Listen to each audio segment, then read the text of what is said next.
what? I think we'll start. I think we will start. How exciting is it to do data literacy just after lunch? Yes! Woo! Welcome, everyone. And this is going to be the best fun-packed session you have ever had on data ever before in your lives. My name's Laura Overton, if you don't know me, and I've been chairing at Learning Technologies for quite a few years and sharing ideas. But I'm really passionate about data because of the way it can inform the really smart decisions that we can make. And when I saw that Zsolt was developing a game for use in ATD and different conferences in the States, I was like super twitchy, thinking, what's he doing? Why can't we have this here? And I was so excited when I found out that you were willing to come over and share some of your ideas. There's no pressure here, but everyone who's ever experienced this game of data literacy has had the most incredible experience. No pressure. No pressure at all. So please join me and give a really strong Learning Technologies welcome to Zsolt Olah from Intel and his data literacy game. Woo!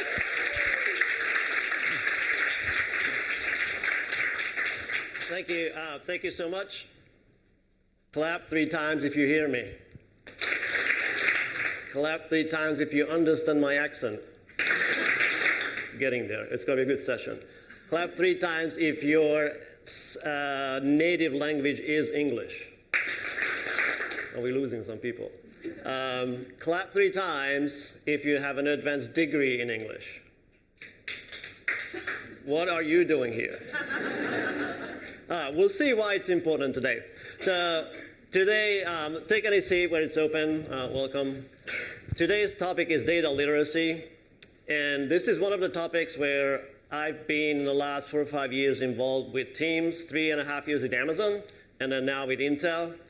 And this activity that we do today is specifically designed for learning people who are not so passionate about data. Because many of us are enthusiastic, creative, we like people, maybe not so much about dashboards and data. But as you see today, we're going to dive into the deep dark. Welcome to the dark side of data, because, and I spent at least an hour on this graphic, so please appreciate it. Once you get down to under the surface, you'll see that just because you have data, it may not mean that you have better decisions, faster decisions, or even clarity. And you'll see that today of how we can look at the same exact chart, the same exact English sentence, and we all disagree of what that means. On a second sort of personal level, a dark side, I spent half of my life in the dark, not religion and not data sort of thing, but apparently, if I give you information, for example, if I describe an apple, red, delicious apple, and I want you to visualize it, whether you close your eyes or that kind of person you are, or just open eyes, there's a range of what you see in front of your eye. So you might be a person who sees a 3D actual, literally apple. You can turn it around, slice it, whatever. Some people see a 2D, still colorful apple, especially if you meditate. Other people don't even see the colors. It's just like, okay, a good sketch of an apple. Some people have like an icon sort of thing, and then at the end there's me. So literally, if you tell me to visualize anything, whether it's a face, an apple, or whatever object that is, I see nothing. So if I close my eyes, it's just black, that nothing's there. That is what's called aphantasia. I don't know if anybody had that or heard of it, but apparently I cannot recall images voluntarily. I can dream, but I cannot see an image. And you don't see that. I lived literally half of my life not even knowing. I thought everybody was just doing the same thing, and they just talk about in theory or sort of like figurative speech of mind's eye. And apparently not. Some people are really good at visualizing. And I'm saying that because today what we're going to do, we use data. We speak the language of data.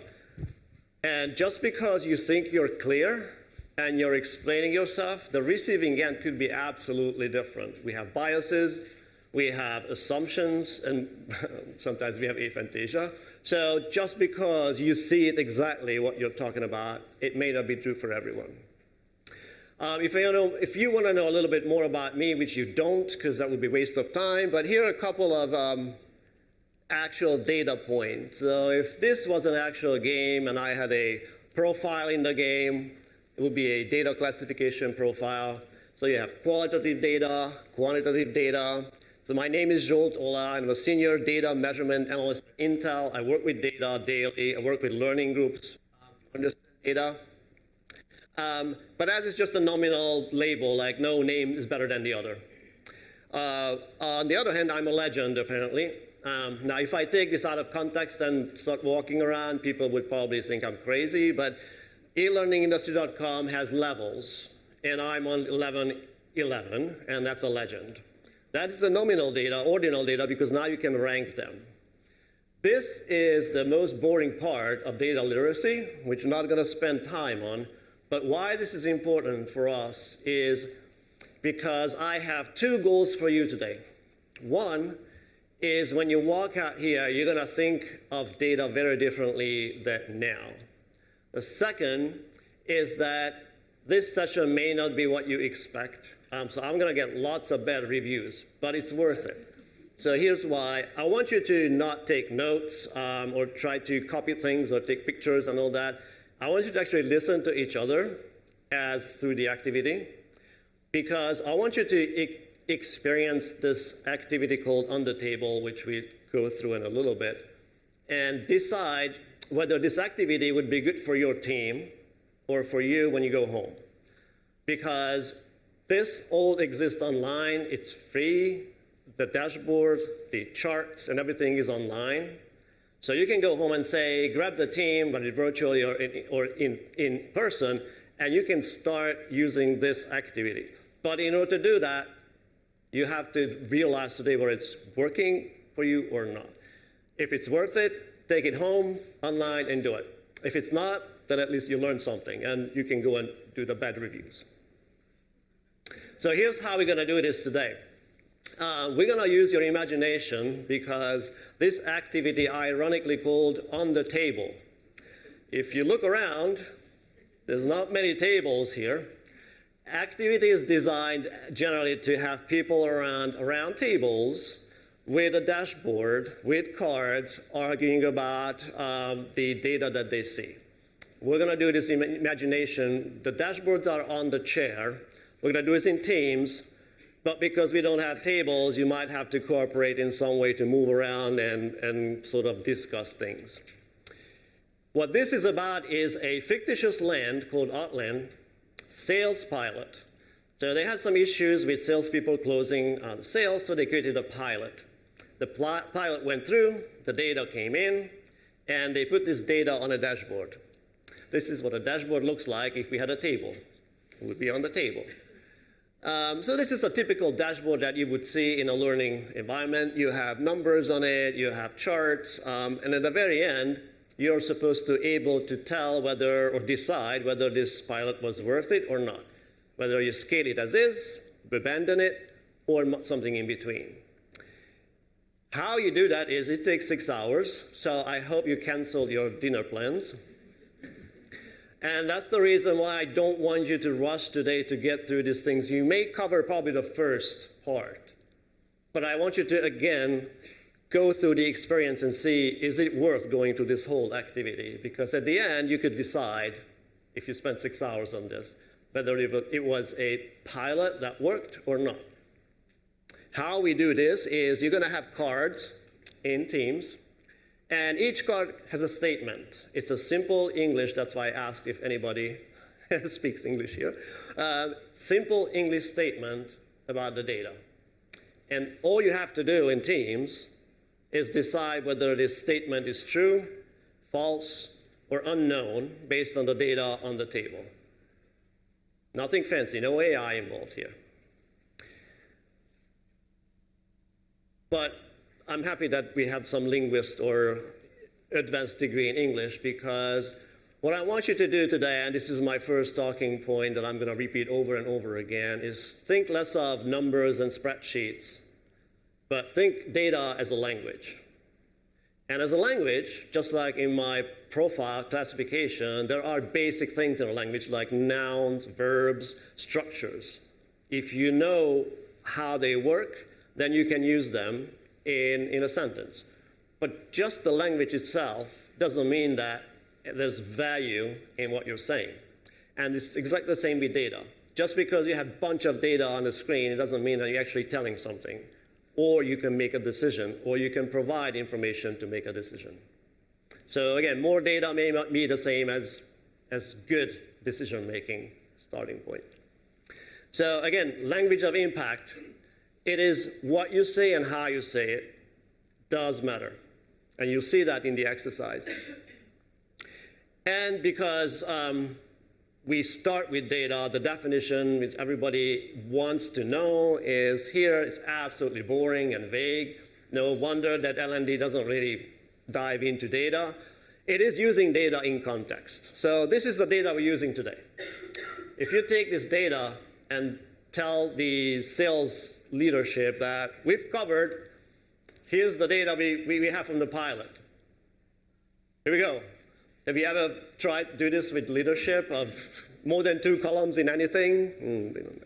So the problem with this data is great for AI because it sees patterns, it sees all kinds of things, but not for humans.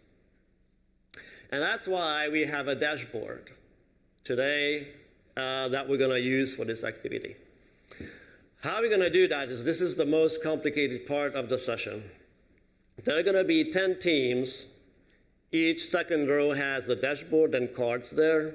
So if you see one around you, you kind of like first 2, second 2, third 2 as well. You turn around and you're going to be a team.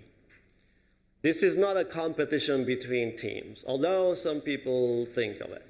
It is a competitive environment to speak and practice data rather than compete with each other. So don't try to rush through as many cards as you can because the others seem to be ahead. I want you to listen to each other because as we speak data, the most valuable thing is to hear how others see their point of view and why they're not seeing the same thing as you are. Because when you go home and use data, you're going to have the exact same reaction. You think everything is laid out here, and then someone says, no, that's not what I see. All right, so here's the test of today. And this is why I love that we are after lunch, because at least you're not thinking about food. We're going to do the team thing. You're going to turn around, find this dashboard thing on a chair. I want you to have at least a dashboard somewhere so you can join teams. At least 5 people in a team. It could be as 12 or 13 if you wanted to. And my instructions for the team is once you kind of figure out who your teammates are, literally one sentence. Who you are, what level of experience you have with data, and what sort of idea you have here, what brought to this session.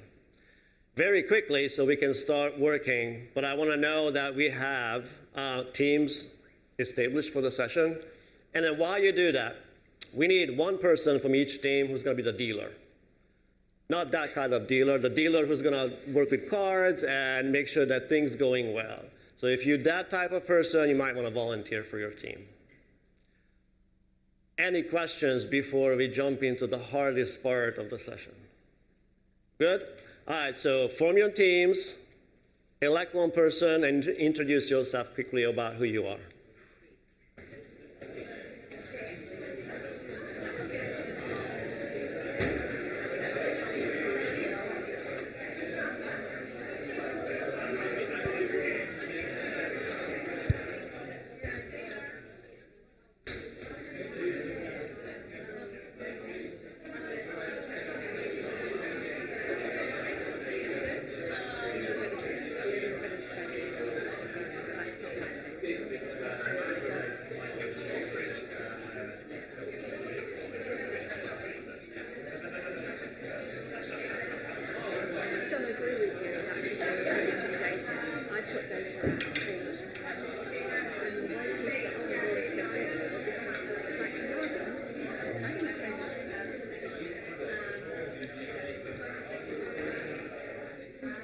All right, rebels, who moved their chair?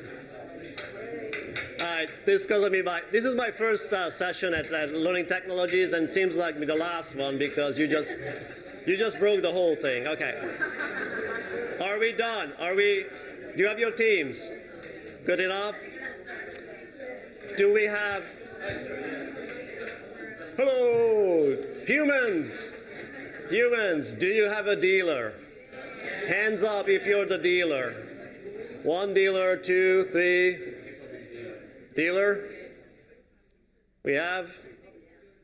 That group is already solving something over there. You have dealer. All right. Dealers are good. Great. Now, there's going to be other roles in your team that you can assume. You don't have to declare them. We'll go through that. Everybody has some role in it. And I want to reiterate that generally data literacy are 3 major big parts. One is the data classification we're not going to get into. We're not going to do the boring part, but I definitely suggest doing that if you do data literacy. We're not going to get into linear regressions, statistical tools, not even sigmoid functions and that sort of thing, especially not AI. What we're going to do today is actually we're going to think. Now, this will be a very boring session if you just think. But what I want you to do is, again, think of data as a language and use a lot of critical thinking today. And by that, I mean ask questions. Is really what you see is what the data mean? And does everybody see the same thing? This is what we call the 4 C's. Curiosity, creativity, critical thinking, and culture. All these 4 elements will play in a role today, and especially when you go back to your workplace. All right, so data is in. They collected data from the LMS, the LXP, the HR system, sales ops, Excel, and napkins. All in one now, one single location. On the chair, you're going to see dashboards, and we're going to start with dashboard 1, and it says Learning Dashboard. Don't do the performance one like it's on the other side. That's another 6 hours. So it should say Learning Dashboard. Whoever is the dealer should find that and make sure that you're looking at the right dashboard. And then you have it on the table. This is what you're going to use to decide whether cards are true or not. And at the end, again, you're going to place the cards on the dashboard if you think it's true. And you can discard the card if it's not. Don't destroy it, discard it. And at the end, if we get there, you would say, okay, this based on these data on the table, it would be a worth pilot that we should scale up or abandon it, who knows. And here's how we do it. So there's a card somewhere that we're going to be your first card. We do it together so we know what we're doing, and then I'll let you do this on your own with the teams. There's a card somewhere that we're going to use, and all you need to do as a team is decide whether this card and the statement is true, false, or unknown. Those are the options. If you're not the dealer and you do want to play part, there's a couple of on-the-table sort of little leaflet. There's a background information about the project, all kinds of knickknacks. If you're a librarian type of person, not in the spotlight, but love the facts, that probably you could use and help your team dig up information. This is going to be your take-home QR code. Behind that QR code is a articulate rise, which probably you would never recognize because I completely hacked it. But it has all the information. It includes every single card, the dashboard. It includes videos that I made, so you don't have to guess what the answer was. You can go back and view it. There's hints in it. And there's a bunch of background information that you're not going to get into today. It has also information about how to make something like that if you want. So if you like the activity but you want to do on your own, which I really encourage, then you can have some basically tips of how you create your own story and how do you make data out of it. We'll get back to it. You also have this QR code on the little box. If you just share it on your own, if you can't get it from here. One of the boxes on the table has the same QR code. And then if you're not so much into technology, Again, use the forces, ask some questions, ask something that's relevant, and poke holes in others' thinking. All right, dealers, there's a box there. Find the box. There are cards in the box. This is when dealership comes in. Take the cards out, shuffle them, and then start giving out the cards one by one in the team. You can have more than one cards. It doesn't matter. Shuffle and give them handout one by one.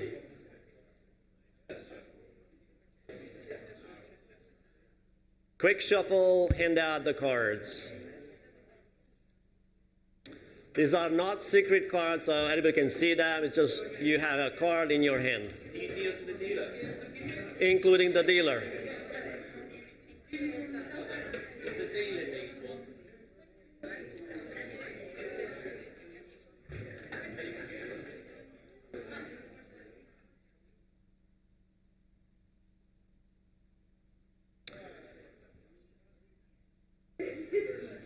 If you don't have a card, you can just pair up with someone and see what they have. So you don't have to own a single card. You can share cards if you wanted to.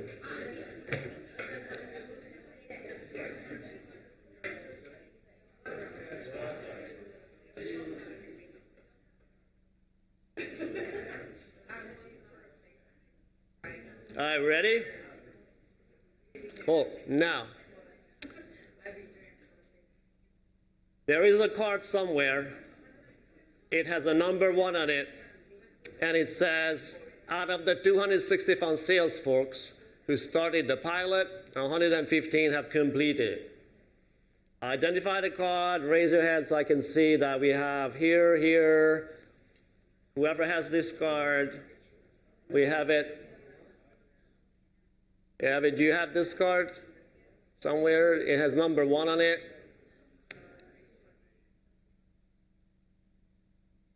Find it? Not yet? All right, good. You can lower your hand. I can see that. So here's the practice round.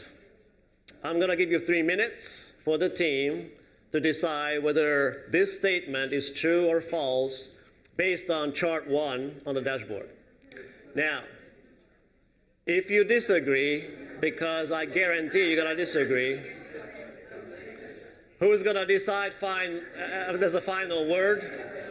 Before you run and do it, the person who holds the card are the owner of the statement. So even if the whole team is against that person decides the final word on it. Ready? All right, go 3 minutes, and I'll come in if you have any help.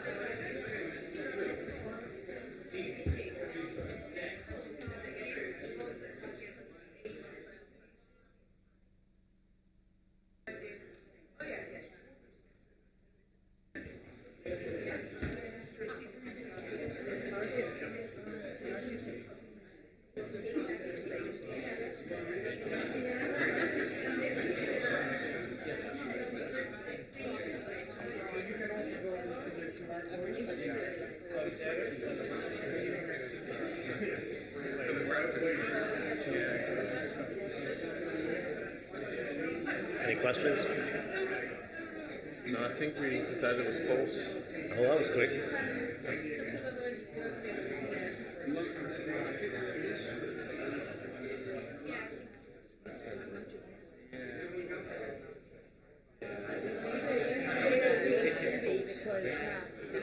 Well, it may be false, but we don't know.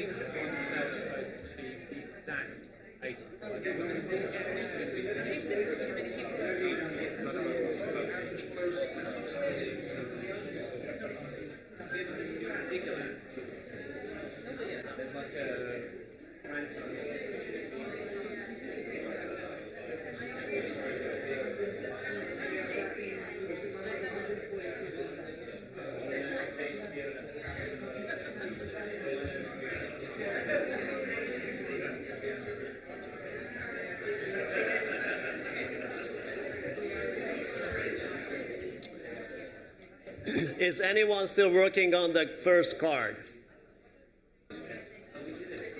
Because there's some ambitious teams already like card 2, 3, 4, whatever. All right, let's come back.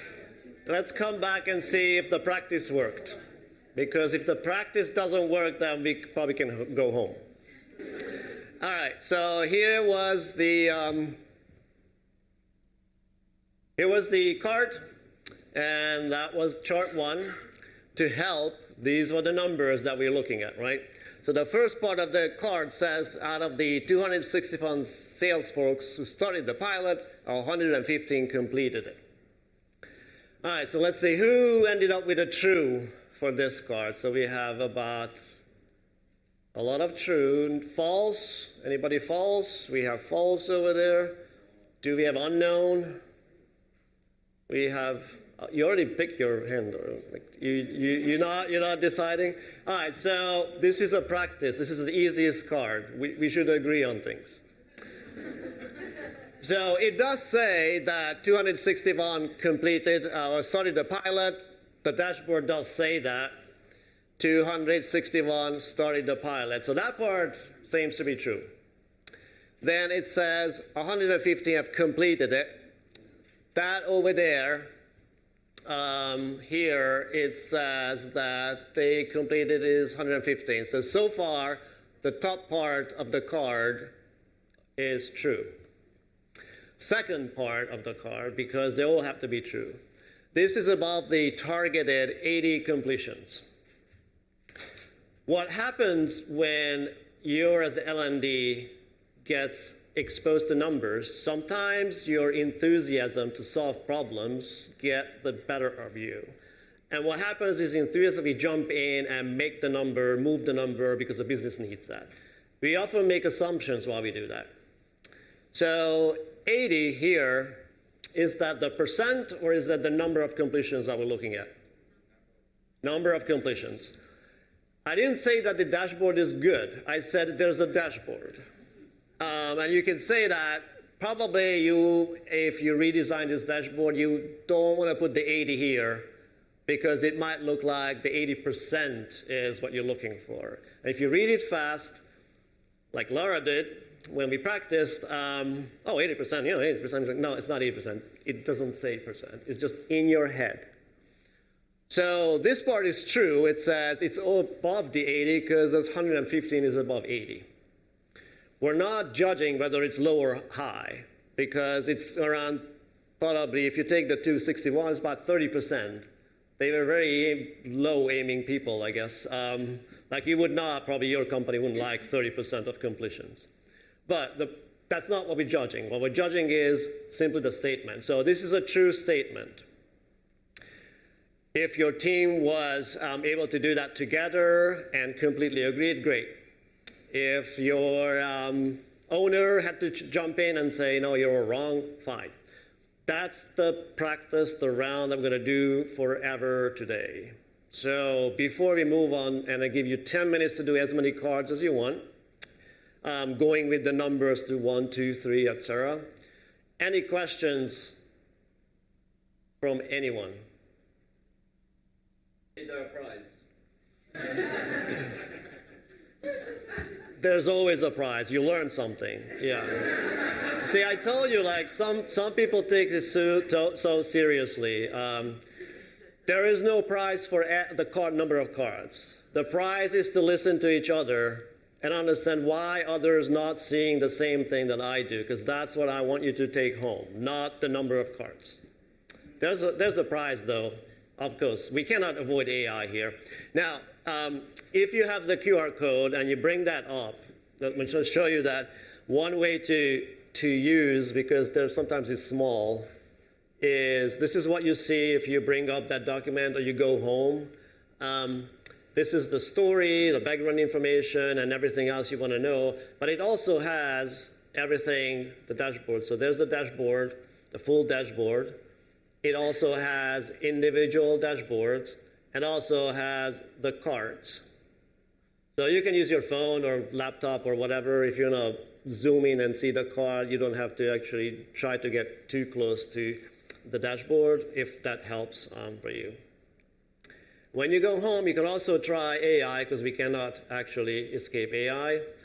Dr. Dash is our dashboard, basically a trained living dashboard that you can ask any questions about the dashboard, about the data, or general data literacy, if that helps.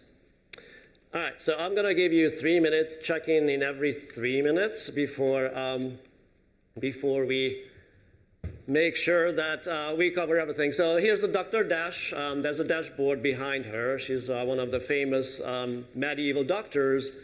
And her literally concept is calm down, use your thinking, critical thinking. Don't jump into to do solutions very quickly. We're going to collect some of these as a takeaway for you. But Dr. Dash is the first one. The second thing that I want you to know and to be aware of, and this is what happens when you jump in and solve problems for the business without knowing the context of how it happened, is that this whole process was basically designed in the same way as you would do a A/B test. So they had a 261 sales folks. They did a snapshot of performance. Then they did a peer assessment.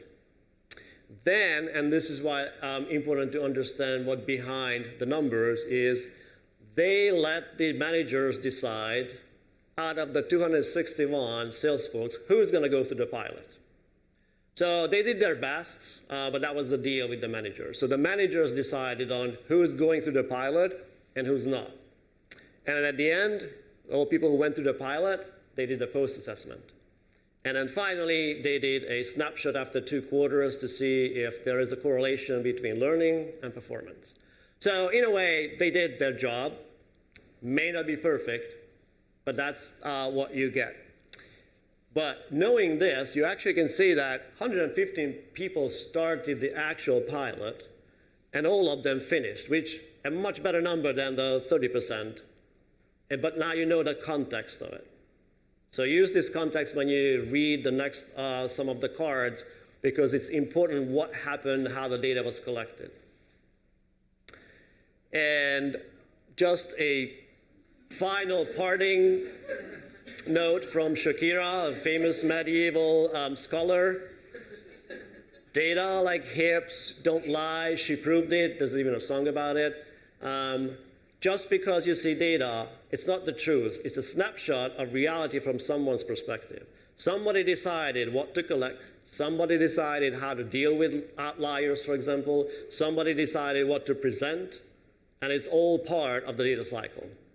Data is not the truth. Data is a language that you can lie if you wanted to. Oops. All right. So are you ready? Rules, I'll give you 10 minutes. You can start in any order of the cards, but start with ones, and you run out of ones, use twos, threes, etc.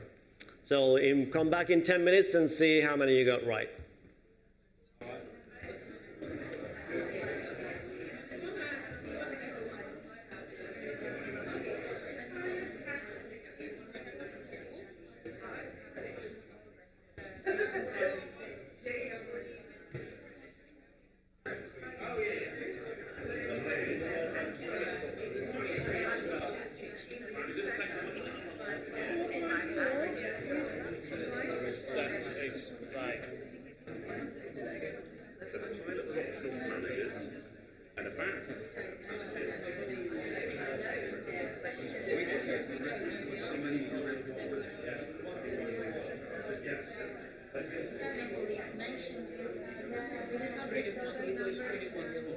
We're on to you. We're open everything. There were 48 managers, then 5 completers. We know it's about 10% of completers, but we don't know. Could you read it again, please? Just the whole thing again. So the pilot was optional for managers. About 10% of managers completed the pilot with their direct report. With their direct. So we don't know, because we don't know what the pilot is. If it was always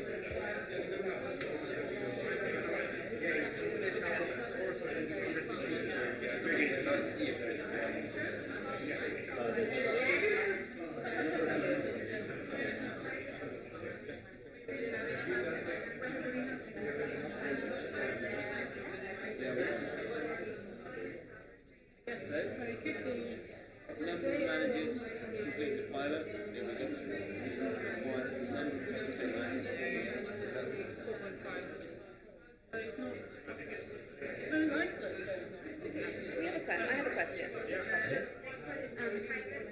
notice there's an asterisk here next to pilot? Does that mean anything? Does that have a reference somewhere that we're missing? Yes. Maybe back here. Try that library book. The library book. That one over there. Oh, no, library book. Okay, thank you.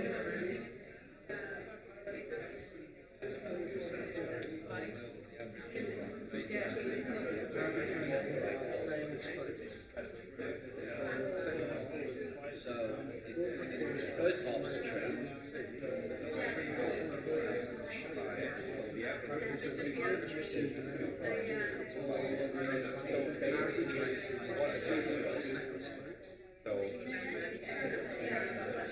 I would have to do the math, but I'm pretty sure.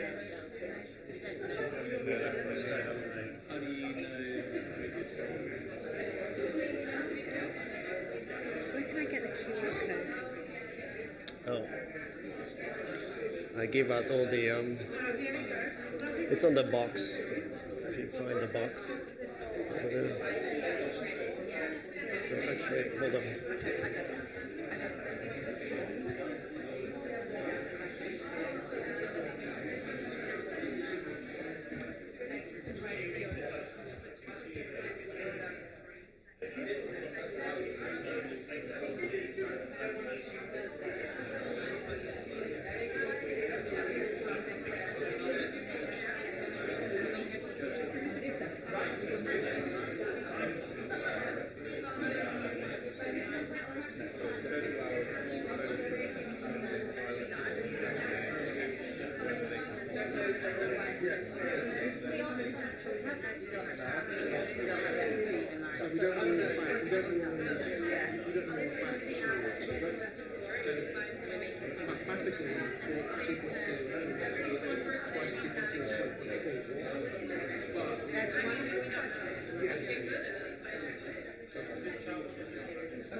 Yeah, you can also try that on the booklet over there. There's more information in that.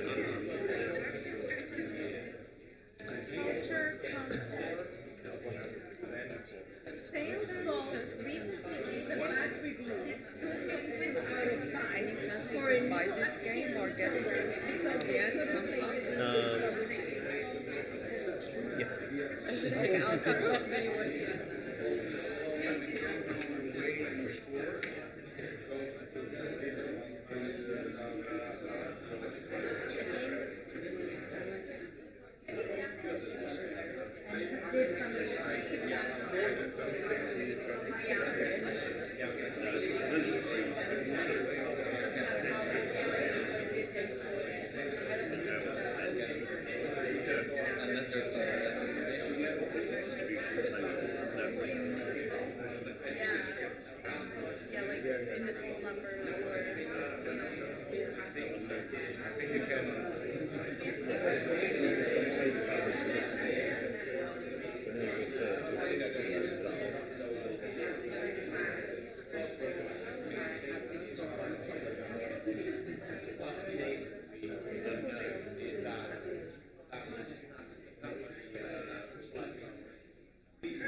All right, that was 6 minutes. Hello, la la la la la.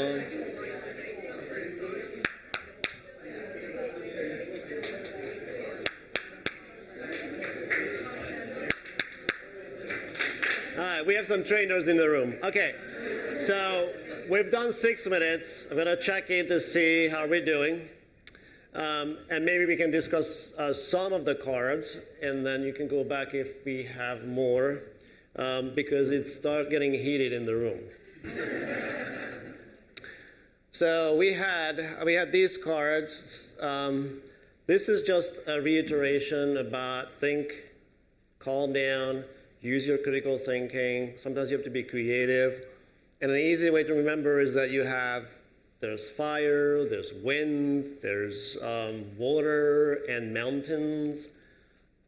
That's basically like a mnemonic. Just think about it and remember that you use these 4 sort of soft skills, I guess, while you're doing the data work. And if you want to read more about these things, there's an excellent book by Jordan Morrow. Literally says be data literate, so you can't be more strict and straightforward than that. It's a good way to think because it has actual thinking in it of why that matters, but also examples. So it's not just like a blah, blah, blah book. It's actually a good practice book. All right, so let's see if we covered this one. This one said at least one sales folk achieved the exact 80.545 average score on the post-assessment. If you did that, how many true will we get? Wait. How many false do we have? How many unknowns we have? Yes. Okay, so everybody's unknown, which means we don't have to discuss it. Good, move on. Yes, it's unknown. One, because the number you see there is a statistical mean, basically average. The average is not an observed number. It's an aggregate number that you calculate. And it's very dangerous because if you don't see what's behind that number and just run with the number itself, sometimes it actually leads to very incorrect decisions. But in this case, if you went all the way to 3, chart 3, you could actually see the distribution of that. And the distribution is a much better way to look at what happened in your data because you can see the shape of your data. And you can see that, yes, most sales folks were in that range, 83, 88, but you don't know whether someone actually got this number or not. Mean doesn't mean that this is the number that's most popular or even achieved. And if you have an idea about how we score things, it's unlikely that we give like 0.45 scores. But anyway, it's unknown. So you were all right. Or maybe this session is over. Since we talk about the mean, a famous traveler, sad-faced traveler, Poe Nevismore said that mean is always meaningful because all that we see or seem is but a mean within a mean. Now, he was very poetic. What he meant to say is that sometimes the mean is misleading. Now, here's why. If you want to read more about the mean and how average the society is and how we don't fit in, read Todd Rowe's book, The End of Average. It's an amazing book about how we rely on average, and apparently it doesn't work when you try to build something for the average user, for the average pilot, for the average women, and all kinds of examples. Here's an example. So here, this is our distribution of our post-assessment scores that we had, and that was our mean. It does look like it actually describes a good way of where's the tendencies, where is it going. If you keep having people of these scores, at some point get closer and closer to this mean. And that's the mean. However, all of these would end up with the same mean. So if you look at these charts, all of them have the same mean, but the spread is different. So sometimes you can get a pre and post assessments, a mean don't change at all. It would not change, but they're actually shrinking around it. So you had more consistent people rather than all over the place. So if your goal is, for example, to have the number of people pass a 80%, 80, whatever that is score, then you want them to be over 80, not spread out, even if the mean is the same. Because some people might be way over out there, absolutely, scoring 100, and others just like way down there. So be careful with the mean. Especially This one is, I think, chart 4. This is the time spent in the pilot. This is the chart, the distribution chart. That's the mean. So if you go to your sales leader and say, okay, I collected everyone's time divided by the number of people, and it's 4.123. So apparently 4 hours that you should expect for the salespeople to spend in it. And you can see like there's nobody at 4, and a lot of people are about 14. You're going to be very angry at some point with the salespeople. And the reason why is because we counted everyone. Remember, we're not actually doing the pilot, they just did the pre-assessment. So they have 0 time spent in it. And then they went around and never did the pilot. So be careful just by looking at the mean and number. You need to know the shape and what happened behind those numbers. Which is a good reminder of Ed Sheeran working on an early script of shape of U. Again, don't ever just use the number of mean. Use the spread, use the shape, and understand what your data looks like. It was a very, very early, by the way.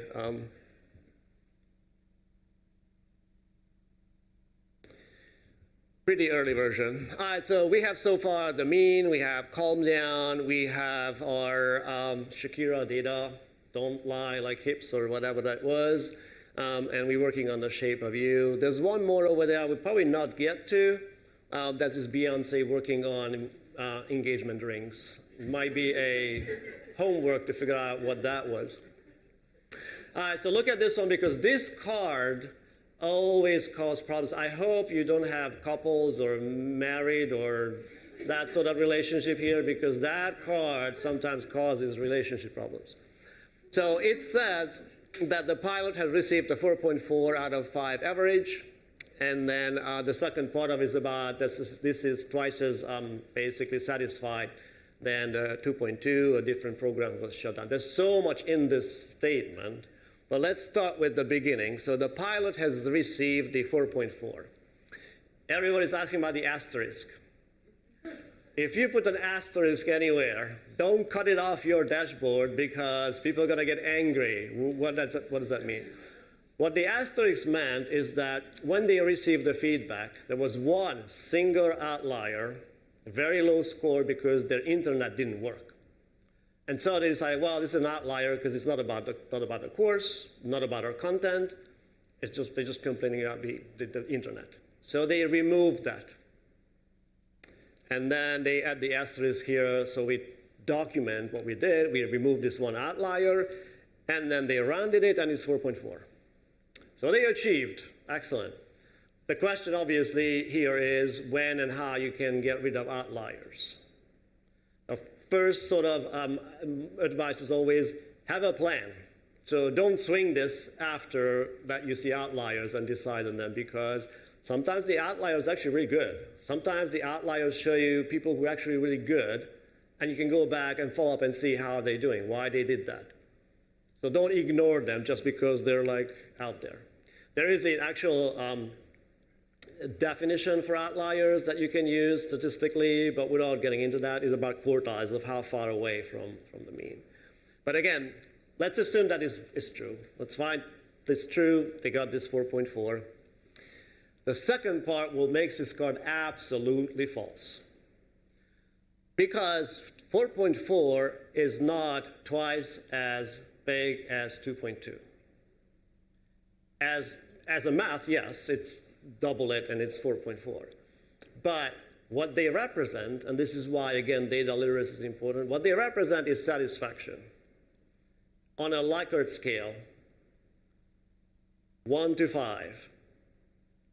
And when you start looking at that, basically we send out a survey to people and say, hey, pick one number. Then it comes back between 1 and 5, and then we start averaging those things, and then we get some number here. The problem, back to our very, very first slide about my classification, there's a difference between temperature and height. They're both measured continuously, so I don't jump centimeters continuously, but they have a very, very different structure. Temperature doesn't have a zero, an absolute zero. So if I say Fahrenheit, it's 80 degrees, that's 80 degrees. I can say Fahrenheit 40 is 40 degrees, the difference is 40. But you cannot say that 40 degrees Fahrenheit is twice as hot as 40.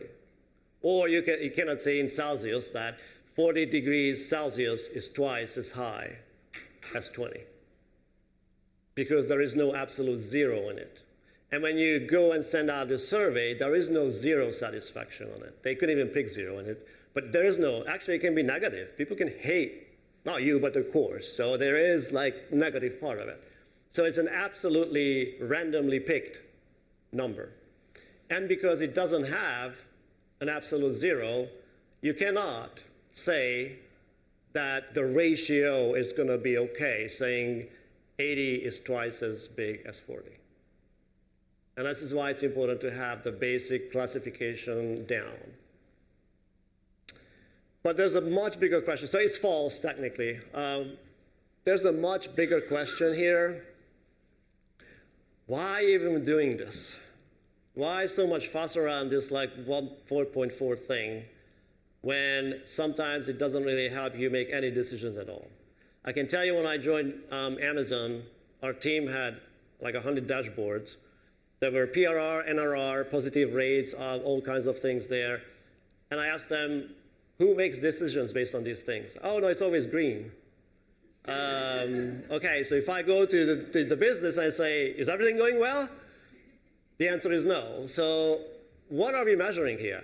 I mean, who knows? We're measuring some perception of the learner about room temperature sometimes, or how funny the video was that we created. And the danger of this is that if you design for this number, then you're going to make funny, short sales scripts. Because that's what they love. They play it on twice the speed on their phones, and they give you 5 out of 5. But does it help them sell things? No, they probably remember the jokes, but not what the skill is about or what they need to practice. So be careful with satisfaction if you want to change that, because I'm a big proponent of some application of all these things other than just theory. Anybody knows Will Thalheimer? Excellent. You just won a book. This is the prize, but sorry you didn't get it. This is Ethan Mollick's greatest book, finalist book, whatever, about co-intelligence, about AI. It's not Will Thalheimer's, but I cannot leave this conference without talking about AI. So here's my AI contribution. It's a great book, and now it's yours. Thank you. But I do want you to buy this book. I didn't bring any of these. So what we did as a starting point, we completely revamped our level 1 surveys. We kept the number there, so NPS or whatever you want, keep it on yours. But what it does, it actually switches around. Let's ask them specific questions. Have you learned anything? Are you planning to use this in the next 30 days? Do you see more practice needed in order to be able to do this, apply on the job?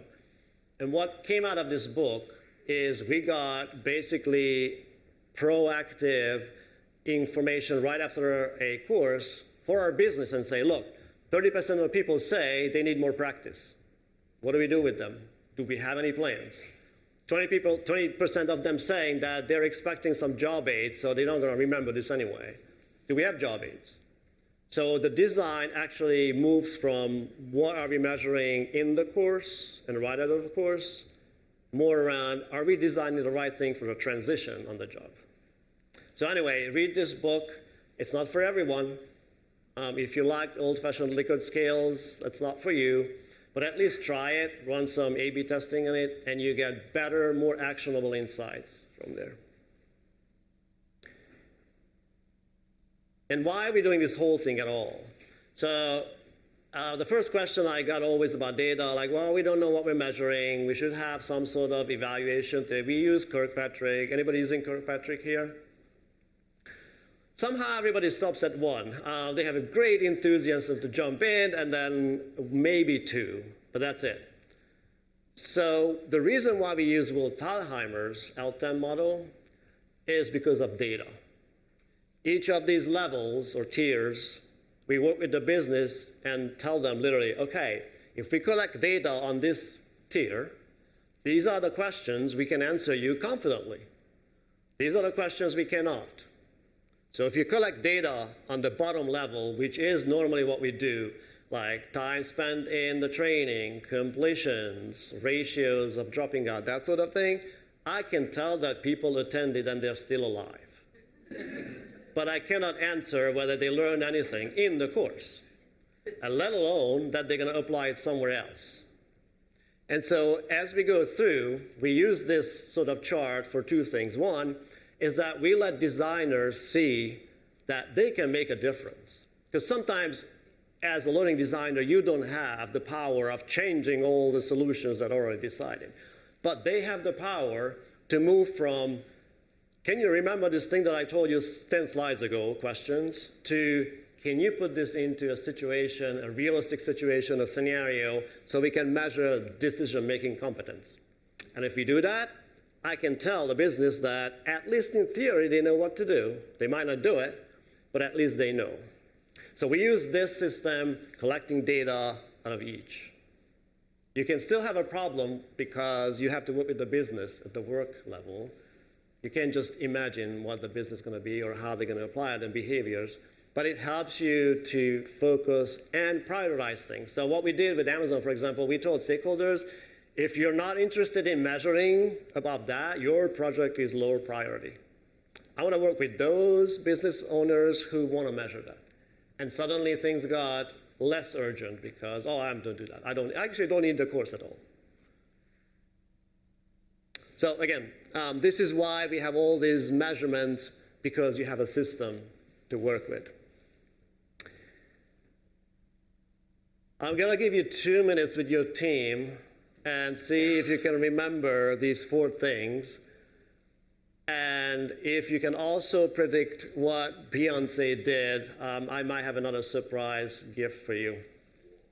So again, I'll give you 2 minutes. Figure out what you remember, share with your team members, and see what could be Beyonce's thing. It's a myth. It's about engagement rings. And see if you got it. All right, 2 minutes.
All right.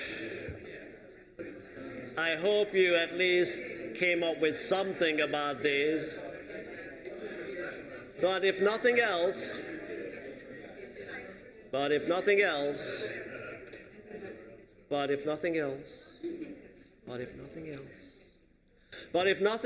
I ruin your musical taste, because every time you're going to hear Ed Sheeran, Shakira, and others sing, you're going to think about data literacy. And your friend's going to be like, oh, let's go party. Like, oh, data.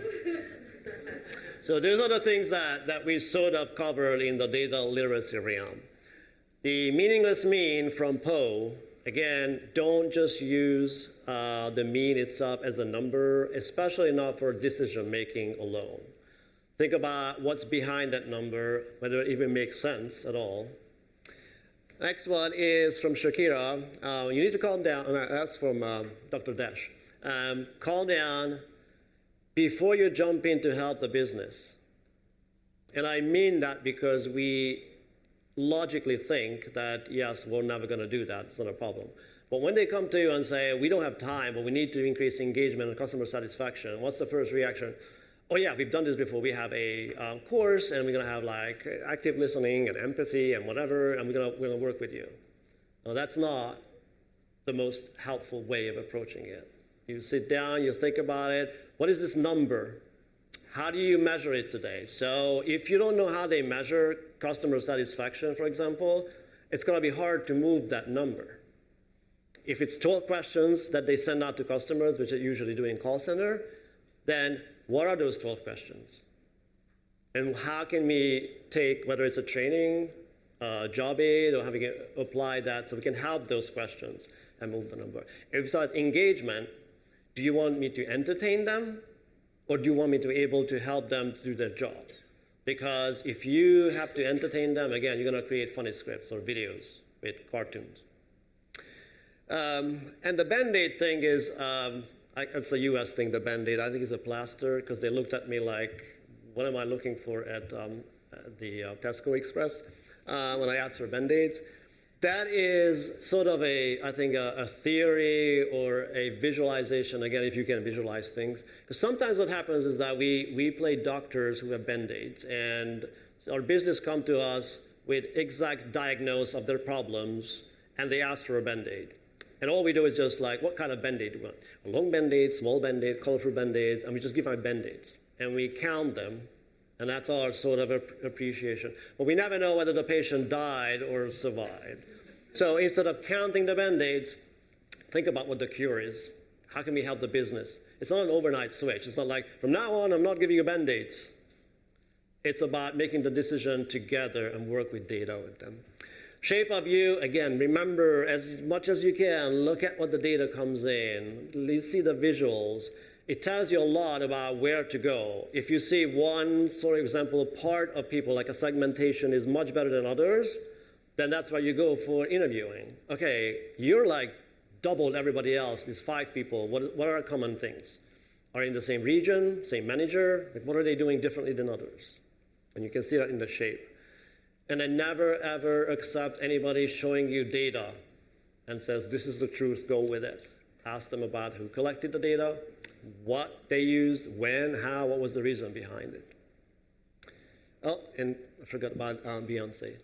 So Beyonce making engagement rings. So apparently Beyonce figured out that there's a correlation between engagement rings and weddings. So I was like, I'm going to make a business out of that. I'm going to sell engagement rings for those who want to get married, because there's a clear correlation between the engagement ring and the wedding. And so she's making engagement rings and sell them for those people who don't even have a fiance yet, but they want to get married. Here's your engagement ring. And it's one of the examples of that we always fall into. The correlation is not always causation, because in this case, for example, it's a vice versa. It's not the engagement ring that causes the wedding, unfortunately. It's the wedding that causes the engagement ring in certain cultures. But it's a simple example, but if you get into the business, you don't know. What you see is, oh, look, this training happened and they're doing those sales twice as much. Who knows? Maybe they're doing those sales because of the training, maybe not. But it's a good way to start never assuming that is causation. So if you had the causation, let me know on LinkedIn, and I'll send you a gift. A couple of people ask about this thing, this whole like on the table thing. So again, you have the electronic version of that you can take home. It has all the cards, all the dashboard. You can go through individually. Not much of a fun arguing with yourself, so I'd rather have you have others do that and discuss those cards. If you actually want to do this thing because you do in-person things or you want to try that, connect me with LinkedIn. I can tell you where to get this. It's hard from the US. It's going to be expensive to ship. But if you want to do it on your own, again, I can tell you how to make these things and how I make that the actual visual part and the data, because there's a story behind this thing. You'll see when you get to the dashboard for the performance, because all that we talked about today was just learning. None of this was actually impact on the job. But if you turn it around and you see the performance dashboard, what you see is that apparently there's a correlation between people who went through this pilot and their performance, and it's not looking good. It looks like people who went through the pilot actually performing worse. And you can decide whether, okay, shall we just abandon it very quickly and not causing more sales problems? Shall we scale it as is and just destroy the company? Or dig deep of what actually happened? Is this really a correlation with causation? And if not, is there a part of the sales force who actually did better? Because again, you're just using averages before that. So anyway, so there is a story behind this whole thing, and you can decide at the end whether it's true or false. And so I'm going to leave you with this note for our counting band-aids. Next time when someone comes to you and asks you about, let's make sure that we build this, we move this needle, here's a metric, we don't have time for that. We need the solution right away. Sometimes people even know how long the solution is and what you want. Like, we want an e-learning 12 minutes, and the last thing that you made, that was good. Like, can you redo it again? It's a long process to get there with the business, if you're in the business environment like I do, and change their mind, because we trained them in the last 2 decades that we're really good at making content. We're less, I think, good at actually measuring things for them. So changing their mind, for example, one way that we did at Amazon is that we used that framework and said, okay, what are we measuring with you together? If you're not interested in measuring things, actually, here's a self-kit. You can build your own content. Suddenly, the content wasn't so urgent, because us was basically free work for them, and they just have to require us to do that. Once they have to do it on their own, they were not interested in it anymore. And so my suggestion when you go back with data literacy is that find your champion you actually work with on the business side, operation side, that says, okay, you've been measuring something, but I don't know whether it's good or not. Let's change that. Let's find something else. Let's have one single pilot that you're going to run with. And you bring your expertise around the learning part and training when it needs to be, but also let's measure what works and what doesn't. Because this data literacy goes beyond data literacy, goes to analytics, AI literacy, and everything else. But if you're not speaking the same language today as a team or with your stakeholders, then it doesn't matter what AI solution is going to use, because AI is very good at answering your questions. Not so much asking why you're asking this question. And you can run with things that absolutely a nightmare at the very end, because you've been doing all the good things, but it didn't work. So what I ask you to do is don't steal my things. If you can put it back on the chair, I can collect it, so don't take the cards away. And if you're interested in doing this online, your own thing, your version, again, connect with me on LinkedIn. I'm happy to spread the word, because I love data, but I love more people, and I'd rather have you have success with it than me walking around. Thank you so much for attending.